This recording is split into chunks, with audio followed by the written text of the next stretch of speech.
आज द्रौपदी का वस्त्रहरण, इसका गूढ़ रहस्य बताऊंगी। देखिए, कथा तो मैं सुनाती नहीं, बस गूढ़ार्थ हल करती हूँ।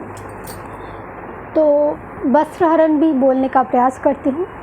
ध्यान दीजिएगा, बहुत ही गंभीर तत्व है। पहले दूत क्रीड़ा का अर्थ समझ लीजिए। देखिए, दूत शब्द का अर्थ हम जानते हैं जुआ, लेकिन इसका शास्त्रोक्त अर्थ क्या है? देखिए, द्यू शब्द का अर्थ है आकाश, शून्य, सूक्ष्म। और त शब्द का अर्थ तो मैं बहुत बार बताया कि प्रकृति है, प्राकृत शरीर है, तो स्थूल शरीर। तो दोनों मिलकर एक हुआ सूक्ष्म शरीर द्यू, और त हुआ स्थूल शरीर, स्थूल प्राकृत शरीर। देखिए, गीता में भी भगवान कह रहे हैं द्यूतं छलयतामस्मि, मैं स्वयं ही द्यूत क्रीड़ा हूँ। तो ये स्थूल शरीर जो कर्ममूलक है और सूक्ष्म शरीर जो निवृत्तिमूलक है, ये दोनों में, दो शरीरों में निरंतर एक क्रीड़ा हो रहा है।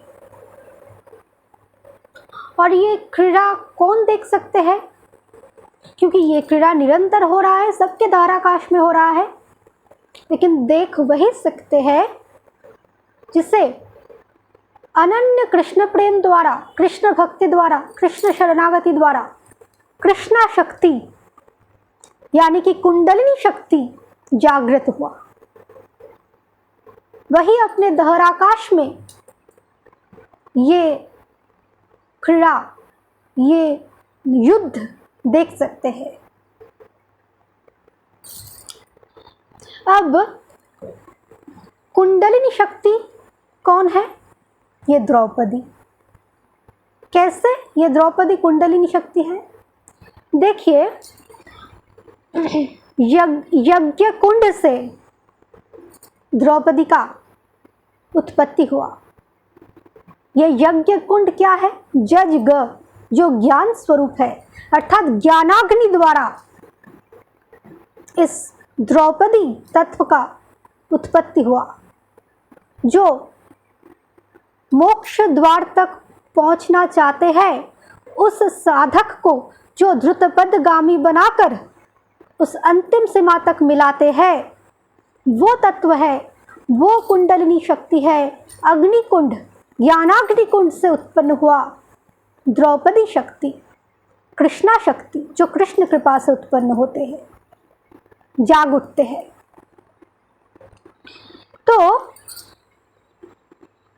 एक ध्रुपद राज्य, ये ध्रुपद ही है साधक, जो सूक्ष्म शरीर है। एक साधक जिसका स्थूल शरीर का नाम है धृतराष्ट्र और सूक्ष्म धाराकाश का नाम है ध्रुपद। उस ध्रुपद के अंतःकरण में प्रज्वलित ज्ञानाग्नि द्वारा कुंडलिनी शक्ति जब जागृत हुए तो 5 चक्र से मिले। और ये 5 चक्र कौन है? पंच पांडव। और अंत में विशुद्ध चक्र में आके युधिष्ठिर बनकर अपने अंदर धर्म युद्ध को देखने के लिए ठहरे, स्थिर हुए। युद्ध में स्थिर होना, युधिष्ठिर, ये युद्ध क्या है? धर्म युद्ध। और ये धर्म कोई धर्म कर्म नहीं, कर्मकांडी धर्म कर्म नहीं, ये धर्म है कृष्ण को धारण करने के लिए जो युद्ध, कृष्णा को धारण करने के लिए जो युद्ध, उस युद्ध में जो स्थिर हुए, वो युद्ध जो देख रहे हैं अपने अंदर, वही है युधिष्ठिर। अब प्रश्न आता है, ये जो युधिष्ठिर है ये कुंडलिनी शक्ति को हारा कैसे? देखिए, एक स्थिति ऐसे भी आता है जब साधक कुंडलिनी शक्ति जागरण के बाद बहुत सारे सिद्धियां इंद्रप्रस्थ अर्थात इंद्रत्व के अभिमान को अपने अंदर लाता है, तब वो शक्तियां उनके अहंकार, उनके अभिमान को बढ़ाता जाता है। कैसे बढ़ाता जाता है? वो अनादिकाल के स्थूल बोध रूपी दुष्फला, जो मन के श्वला कलाओं शक्ति है, वो शकुनी के अधीन रहने वाला दुर्योधन वृत्ति को बढ़ावा देता है।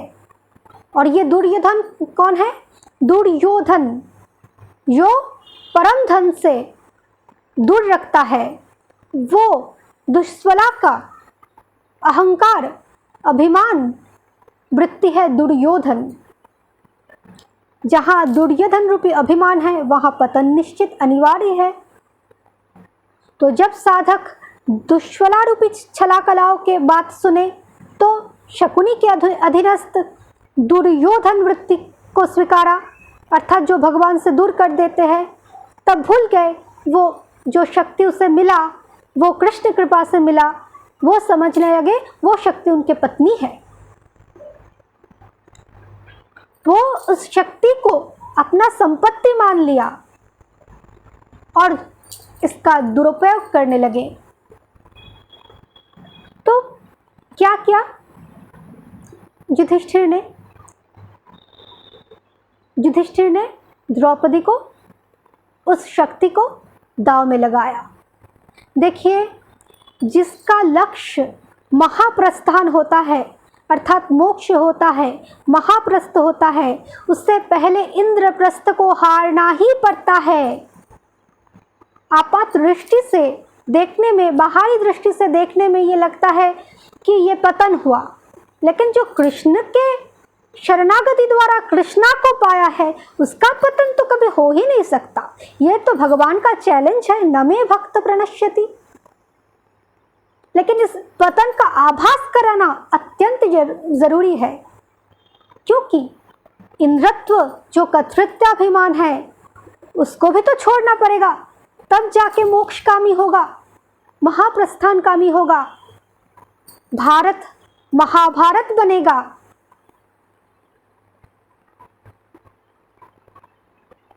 नर नारायण से मिलेगा।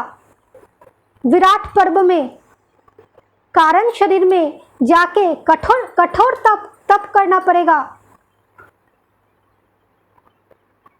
शिव के पास जाके, शिव को अर्थात गुरु के पास जाके पाशुपत अस्त्र को लाना पड़ेगा। तप द्वारा तब जाके पुरुष पशु,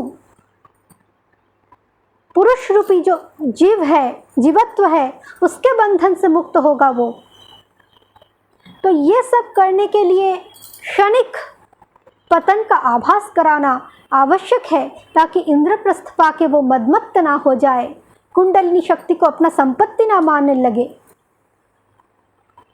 इसीलिए कृष्ण ने कृष्णा शक्ति द्वारा ये खेल रचाया। तो जब युधिष्ठिर ने द्रौपदी को हारा तो पहले क्या हुआ, वो दुर्योधन जो वृत्ति है, स्थूल वृत्ति, अभिमान वृत्ति, वो आदेश दिया विदुर को कि जाओ द्रौपदी को लेकर आओ।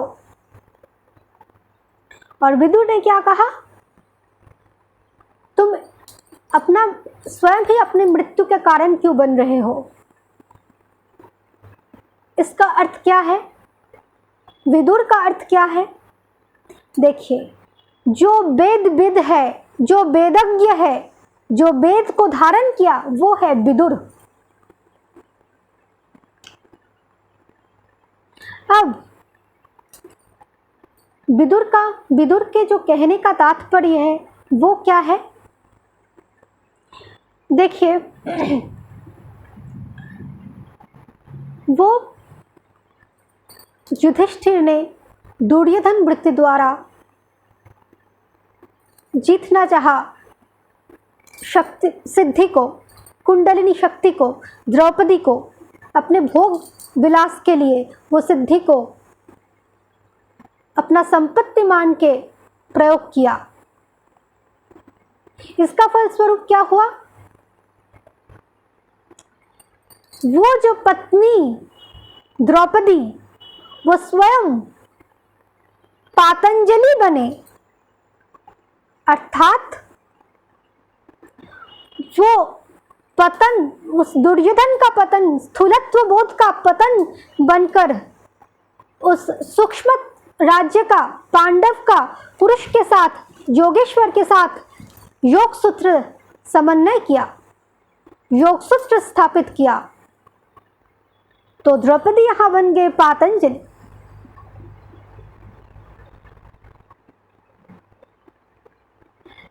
देखिए, विदुर का निर्देश भी यही था कि स्थूलत्व के नाश, मृत्यु को स्वयं आमंत्रित क्यों कर रहे हो? उस दुर्योधन रूपी स्थूल अभिमान को, अभिमान का नाश आवश्यक है।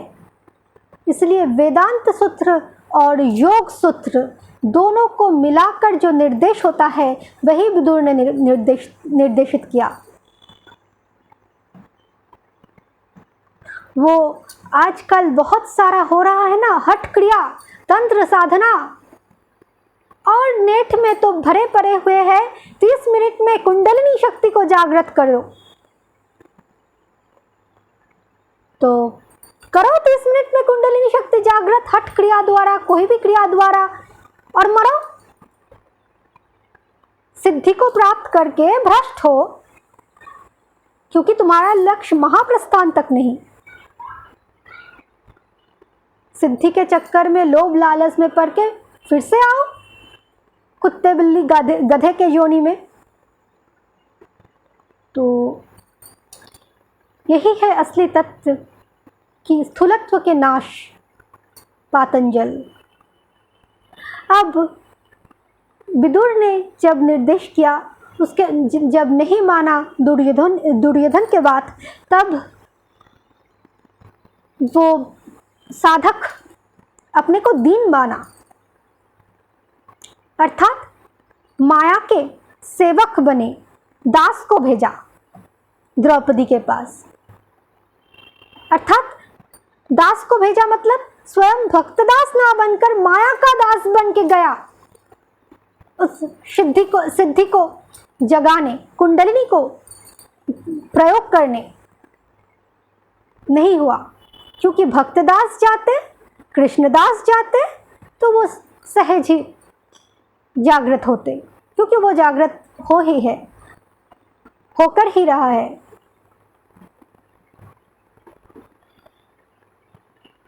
तो फिर क्या हुआ?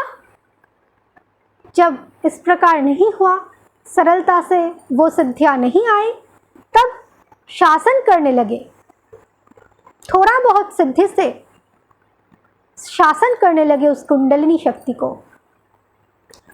भूल गए कि उस कृष्णा को, कुंडलिनी शक्ति को वो द्रुपद ने कृष्ण कृपा से ही पाया।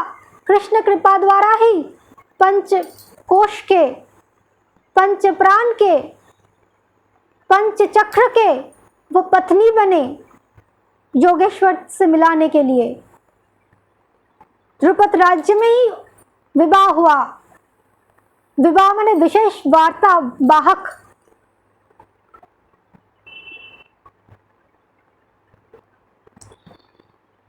तो क्या हुआ? अब तो वो भूल गए, वो उसे अपना संपत्ति समझने लगे, कृष्ण कृपा को भूल गए। तो संपत्ति समझकर हठ द्वारा उसे जगाने का प्रयास कर रहा है, दुशासन शक्ति द्वारा उस पर अधिकार जमा रहा है, शासन कर रहा है, अपने को कर्ता मान रहा है, अपने को शासक मान रहा है। उसका फलस्वरूप क्या हुआ? देखिए, उस समय द्रौपदी का स्थिति देखिए, 3 स्थिति में थे उस समय द्रौपदी। एक तो रजस्वला, दूसरा एक वस्त्र में थी, और तीसरा मुक्तकेशी। ये तीन प्रकृति एवं कालिका का स्वरूप है। अब गूढ़ रहस्य बताऊंगी, ध्यान दें। देखिए, रजस्वला का अर्थ है रक्त का अभिमान। जो अभिमान ब्रह्मलोक तक है, जो रक्त का अहंकार एवं संस्कार ब्रह्मलोक तक विस्तृत है। देखिए, ब्रह्मा का उत्पत्ति रजो से, ब्रह्मा रजोरूपी है, रजोगुण का अधीश्वर है। तो ये ब्रह्मलोक तक माया के अधीन है, माया के अंडर में है। तो ये ब्रह्मलोक तक सब कुछ रजोरूपी है। प्रकृति नित्य ऋतुमती है, इसलिए नए नए भाव नित्य प्रकृति से उपजते हैं। तो यानी कि कोई पिंडात्मक अथवा ब्रह्मांड का फिर से दोबारा प्राकट्य, वो है रजस्वला वृत्ति, जो कि तब जाके निर्वापित होगा जब इस दुशासन का स्थूलत्व रजो के साथ नष्ट हो जाएगा। भीम रूपी प्राण वायु के प्राण के नियामक स्थिति में जाकर प्राण को नियंत्रण करके जो दुशासन को, स्थूलत्व को वध करेगा, अपने ऊपर शासन करने का कोई स्थूल बोध भीम रूपी प्राणवायु रहने नहीं देगा, तब जाके वो रक्त का अहंकार, वो शासक नष्ट होगा। जब प्राणवायु का शासक उस स्थूलत्व के शासक को वध करेगा, नाश करेगा, निरंतर कठिन भीषण ध्यान वृत्ति द्वारा, तब जाके उस दुशासन का लहू उस मुक्तकेशी के केश में लगाकर वो रजो से मुक्त हो जाएगा, जीवत्व के बंधन से मुक्त हो जाएगा।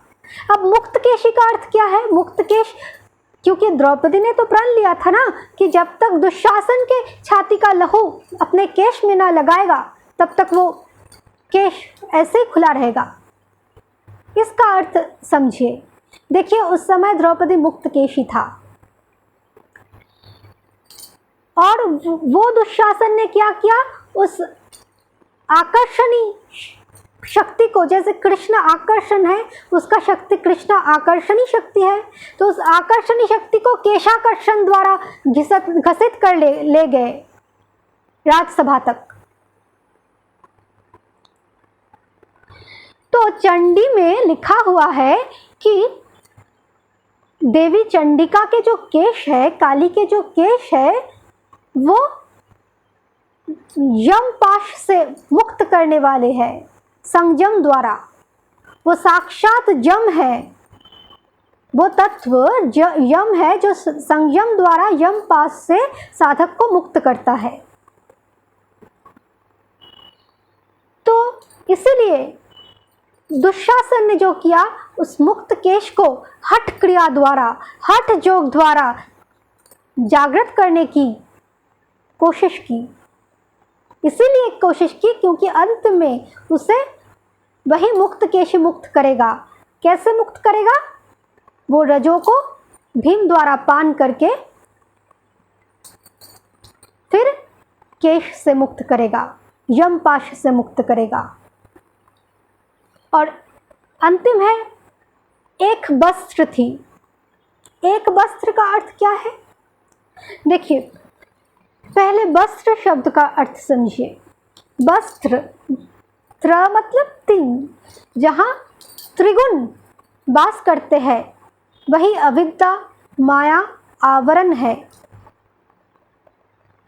तो जहाँ आवरण वही वस्त्र, आवरण ही वस्त्र है, जीवत्व ही एक वस्त्र है। जैसे गीता में कहा गया, वसांस जीर्णानि यथा विहाय नवानि गृह्णाति नरोह परानि तथा शरीरानि विहाय जीर्णान्यानि संयाति नवानि देहि। शरीर को वस्त्र कहा गया, जैसे हम वस्त्र को परिवर्तन करते हैं वैसे शरीर भी, जीवात्मा एक शरीर को छोड़कर दूसरे शरीर वस्त्र की तरह बदलते रहते हैं। अब जो एक वस्त्र है उसे तो किसी और वस्त्र और शरीर में जाना नहीं है। तो देखिए, जैसे गोपियों का वस्त्र हरण किया स्वयं केशव ने, वो अनन्य भक्ति और अनन्य शरणागति द्वारा वो त्रिगुण रूपी आवरण, 3 शरीर का आवरण नष्ट किया गोविंद ने, केशव ने। और यहाँ वस्त्रहरण क्या हो रहा है? अपने आप बिना कृष्ण की अनुमति से अपने शक्ति को संपत्ति मानकर हठ क्रिया द्वारा, हठ योग द्वारा वो खींच रहे हैं, जागृत कर रहा है, प्रकट कर रहे हैं। तो वो इस पतन का कारण बनी। तो मैंने अभी कहा कि क्योंकि दिव्य वस्त्र आवश्यक है, दिव्य वस्त्र रूपी शरीर, क्योंकि कृष्ण कृपा से वो शरीर दिव्य शरीर बनेगा, वो भारत महाभारत बनेगा,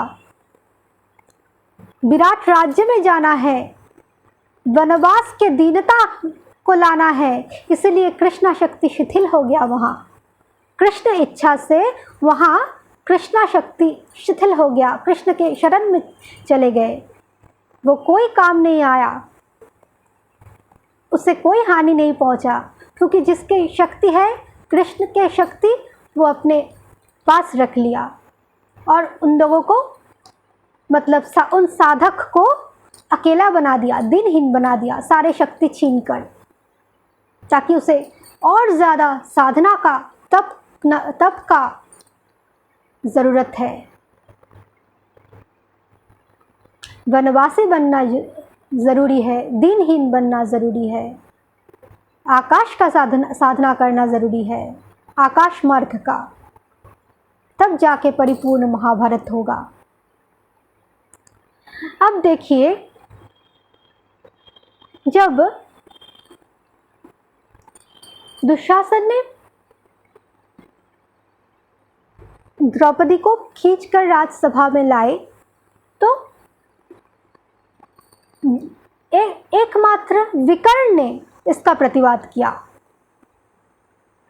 विकर्ण ने कहा कि ये जो है युधिष्ठिर की संपत्ति नहीं है, ये और बाकी पांडवों का भी है, ये किसी एक का पत्नी नहीं है, ये 5 का ही इसमें अधिकार है। युधिष्ठिर अकेला इसे दांव पर नहीं हट सकता। और कर्ण ने क्या युक्ति दिया? कर्ण ने कहा, देवलोक के नियम अनुसार जो पत्नी 5 पुरुष के साथ रहते हैं वो पत्नी नहीं, वेश्या होते हैं। और उसके बाद दुर्योधन ने भी अपने जंघा पीटा। तो देखिए, कर्ण, विकर्ण, दुर्योधन के जंघा पीटना, ये सब गुणार्थ इतने तक ही बता सकती हूँ। इससे बड़ा होगा तो बहुत बड़ा प्रवचन हो जाएगा, ये संभव नहीं अभी बताना, धीरे धीरे बताऊंगी। अब यही तक आज समझिए। कर्ण शब्द का अर्थ क्या है? कर्ण श्रवणेंद्रिय है, जिसका तन्मात्र है आकाश। वही धराकाश में ही वो पांडव का सारे सूक्ष्म अनुभूति है। युधिष्ठिर युद्ध को देख रहे हैं, अनुभव कर रहा है, और वही आकाश में ही सारे कौरव रूपी वृत्तियां स्फुरने की चेष्टा करते हैं।